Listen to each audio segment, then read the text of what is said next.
Bonjour à tous, c'est Julie de chez Time. Aujourd'hui, on s'intéresse à ces cas précis des factures d'acompte, de solde, ainsi qu'aux factures d'avoir. En gros, comment faire toutes ces factures tout en étant conforme. Si vous avez déjà vu nos vidéos précédentes, vous avez déjà une bonne maîtrise de nombreux cas de facturation que vous pouvez faire sur Time. Aujourd'hui, on peut rentrer dans des cas plus spécifiques, mais néanmoins très courants, et c'est toujours disponible sur notre version 100% gratuite. Donc promis, à la fin de ces quelques minutes ensemble, vous saurez maîtriser toute votre facturation. Prenons un exemple si vous êtes entrepreneur et vous proposez par exemple la location de gîtes ou que vous travaillez dans l'événementiel. Vous souhaitez sûrement demander un acompte pour accepter la réservation des locataires, pallier au désistement, etc. C'est là qu'intervient la facture d'acompte, puis de solde. Donc pour vous expliquer rapidement, la facture d'acompte permet de demander un paiement partiel pour se prémunir d'une annulation ou si la prestation dure sur plusieurs mois pour pouvoir échelonner les paiements au fur et à mesure finalement des réalisations. Créer cette facture d'acompte est très simple sur Time, vous avez deux manières.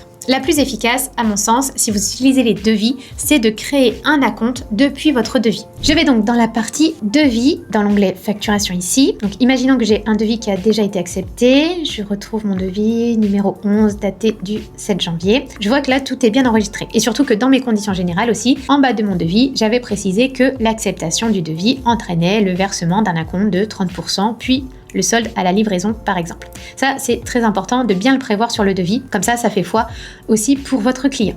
Donc là, le devis est accepté par mon client, je vais cliquer alors sur créer un acompte à partir de devis, tout simplement, ici, et je sélectionne donc le montant en euros ou en pourcentage, donc nous, on va mettre nos 30%. Là, on arrive sur le brouillon de la facture d'acompte. On voit bien que dans le menu déroulant en haut à gauche, là, on est sur acompte. Et c'est aussi ce que verra notre client. On retrouve automatiquement donc toutes nos infos, l'adresse du client, la prestation que l'on avait spécifiée au devis et le montant de nos 30% calculé automatiquement.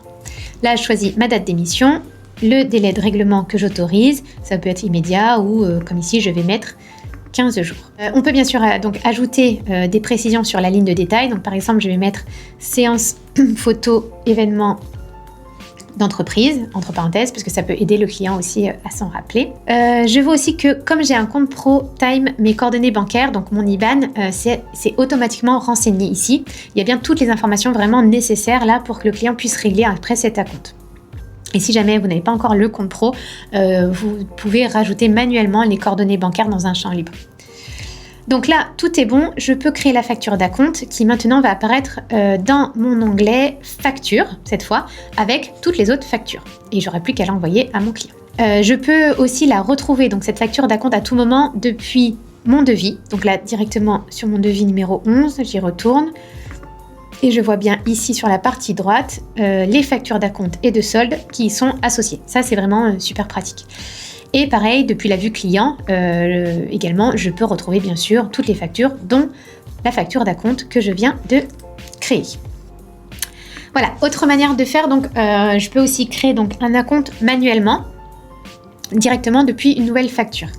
Là, je vais dans la partie facturation, mais cette fois, je vais dans facture, sur nouvelle facture en haut à droite. Ici, donc comme pour l'autre technique d'ailleurs, je peux importer mon logo. Bon, si c'est pas déjà fait, mes coordonnées sont enregistrées en fait depuis mes paramètres. Donc j'ai pas besoin de tout refaire. Et si besoin, il y a une vidéo dédiée d'ailleurs à la personnalisation des factures pour gagner du temps sur toute cette partie de paramétrage sur les factures. Donc je vous invite à aller la regarder. Ensuite, je vais chercher le nom de mon client à qui je veux faire la facture d'acompte, ou alors je peux même créer donc un nouveau client. Et comme pour l'autre méthode, je choisis ma date d'émission, mon délai de règlement. Et dans le menu déroulant, donc c'est bien ici que je vais faire vraiment spécifier le moment acompte, puisque j'ai le choix donc entre facture, donc là on parle des factures classiques, ou acompte pour faire ma facture d'acompte, tout simplement. Dans la désignation, je peux mettre par exemple donc séance photo événement professionnel pour un montant de 480 € hors taxe, TVA à 20%, ok. Je rajoute aussi une autre ligne, donc par exemple livraison 250 photos format album, 250 €. Là, on voit bien que j'ai ma facture d'acompte donc de 730 € au total. Et imaginons, le total de ma prestation, en fait, elle est de 1825 €. Mais aujourd'hui, je demande seulement un acompte de 730 €, donc soit 40% de la prestation totale. Mes coordonnées bancaires sont toujours là. C'est parti, voilà, je valide mon acompte et je l'envoie ensuite à mon client. Maintenant que vous maîtrisez la facture d'acompte, passons à la facture de solde, qui est tout simplement le restendu à payer de la facture. Avant d'aller plus loin, pensez à liker la vidéo et à vous abonner sur cette chaîne. Vous apprenez à maîtriser Time de A à Z et découvrir toutes les astuces pour gagner encore plus de temps dans la gestion de votre activité. Et on parle aussi compta et entrepreneuriat. Pour faire la facture de solde, c'est simple. Reprenons nos deux méthodes. Si j'ai fait ma facture d'acompte depuis le devis, je retourne donc sur mon devis pour créer l'acompte. Donc là, je vois que Time reconnaît bien que l'acompte a été créé et me propose directement de créer la facture de solde à ce moment-là. Je clique sur créer la facture de solde, ça me génère automatiquement ce qu'il faut. Donc là, l'acompte payé est bien automatiquement déduit et je n'ai plus qu'à créer la facture et puis l'envoyer à mon client. Comme pour les autres factures, donc on retrouve le délai de règlement. On peut toujours continuer de mettre nos 15 jours comme pour l'acompte ou en spécifier un nouveau aussi pour le solde. Ça, c'est tout à fait possible. Donc là, j'ai généré ma facture de solde. Dans les options, en haut à droite, je peux aussi gérer les acomptes liés à un devis. Donc je peux en ajouter, au contraire retirer l'acompte aussi avant de faire ma facture de solde, retirer un acompte si ça n'a pas été réglé ou si je ne l'avais pas envoyé. Donc le montant de la prestation se remet toujours à jour en fonction des informations saisies. Et le petit plus, c'est que donc si je retourne là sur mon devis, je vois bien mes factures d'acompte, mes factures de solde qui sont associées, et donc là j'ai tous mes documents nécessaires pour mon client. Et si cette fois donc on voit le deuxième cas, donc je n'avais pas créé de devis avant, je vais créer alors manuellement la facture de solde. Donc je passe ici par nouvelle facture et je refais exactement le même schéma que tout à l'heure pour mettre le bon montant. Par contre, je dois le recalculer du coup moi-même pour vérifier que ça soit bien cohérent l'addition entre mes factures d'acompte et mes factures de solde avant de créer et d'envoyer ça au client. Donc moi, c'est pour ça que je conseille vraiment de passer par la technique de faire le devis avant. Déjà, en plus, vis-à-vis de votre client, ça balise vraiment bien la prestation et c'est beaucoup plus pratique par la suite, comme vous le voyez. Alors, les factures d'acompte et de solde, maintenant, c'est maîtrisé. Imaginons maintenant que pendant la location du gîte, il y a eu une fuite d'eau ou un problème quelconque. Le client peut demander un ajustement ou vous pouvez aussi décider de faire un geste en proposant un avoir. Donc l'avoir, ça permet d'établir une remise ou un remboursement après facturation. Donc que ce soit pour gérer un retour, corriger une erreur de facturation ou tout simplement faire un geste commercial post-facturation, donc maîtriser la facture d'avoir est essentiel car on ne peut pas annuler tout bonnement et simplement une facture sans trace comptable. En fait, une annulation de facture, c'est finalement faire un avoir. Il existe deux méthodes principales sur Time pour créer une facture d'avoir et je vais vous montrer la première en direct. Je retourne dans mon onglet facturation et je vais dans facture. Là, je vais passer sur la facture que je veux annuler. Alors, très important pour pouvoir faire un avoir, il faut donc que la facture soit bien dans un état soit facturée, envoyée ou payée. Si elle est en brouillon, en fait, je peux encore la modifier. Elle n'a pas été enregistrée véritablement. Donc là, pas de souci. Je clique sur les trois petits points tout au bout ici et sur annuler la facture. Je peux choisir la date de l'avoir et je valide.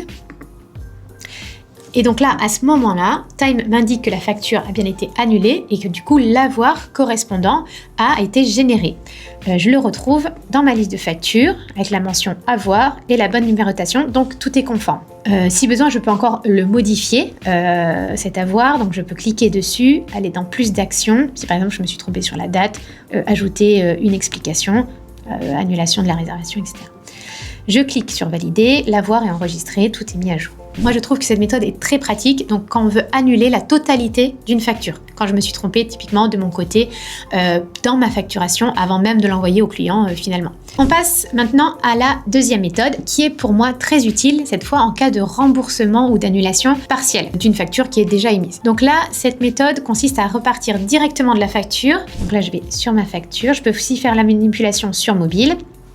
Et là, vous voyez, j'ai mes trois petits points. Je clique sur plus d'actions et sur créer un avoir. Là, j'ai le brouillon de l'avoir qui s'ouvre automatiquement et donc je peux mettre, voilà, geste commercial suite dégâts des eaux, 250 €. Et donc là, qui est donc un remboursement partiel de la facturation et pas la totalité de la location. Hop, une fois mon avoir est créé, je l'enregistre et donc je peux l'envoyer à mon client pour qu'il ait bien aussi de son côté une trace. Et cette facture d'avoir, c'est bien le justificatif qui sera aussi associer moi comptablement au remboursement qui va passer en banque. Et voilà, vous savez créer donc des factures d'acompte, de solde et d'avoir en quelques secondes. Et donc pour info, ces fonctionnalités sont vraiment dispo gratuitement sur Time. Donc c'est le moment de mettre en application tout ce que l'on vient de voir. Je vous invite d'ailleurs à me dire en commentaire si c'est des fonctionnalités que vous connaissiez déjà ou que vous venez de découvrir grâce à notre tuto. N'oubliez pas d'aller aussi liker cette vidéo et de vous abonner sur notre chaîne. On se retrouve très vite.